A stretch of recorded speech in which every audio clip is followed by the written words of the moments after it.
River management board ఈ రోజు 13th August 24 ఇది అప్రూవ్ చేయడానికి వాళ్ళ మీటింగ్ ఉండింది.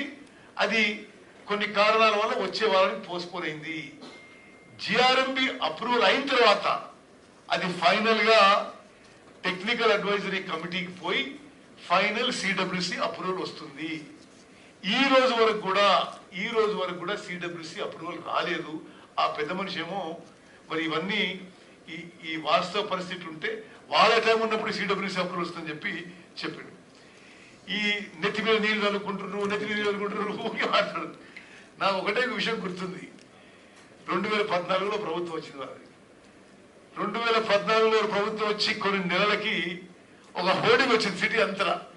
మరి కావాలని హరీష్ రావు గారు కేటీఆర్ ఇరికియడానికి వచ్చి పిండాయి అర్థమవుతుంది. కానీ ఆ ఎల్లంపల్లి నుంచి హైదరాబాద్ కి మంచినీళ్ళు డ్రింకింగ్ వాటర్ ప్రాజెక్టు అప్పుడు మొత్తం నిర్మాణం అయింది కాంగ్రెస్ ప్రభుత్వంలోనే.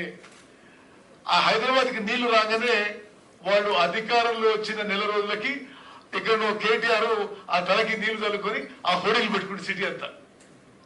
మరి కేటీఆర్ ఇట్లా చేసిండని జనానికి గుర్తు చేయడానికి చెప్పిండు హరీష్ రావు. మరొకటి నాకు అర్థం కావడం లేదు. కానీ అది వాళ్ళ అలవాటు, మేము అట్లా చేయము. ఈ Sitaram lift irrigation project Godavari నదీ జలాలని అన్ని జిల్లాల్లో ఎక్కువ పారేది ఉమ్మడి ఖమ్మం జిల్లాలో.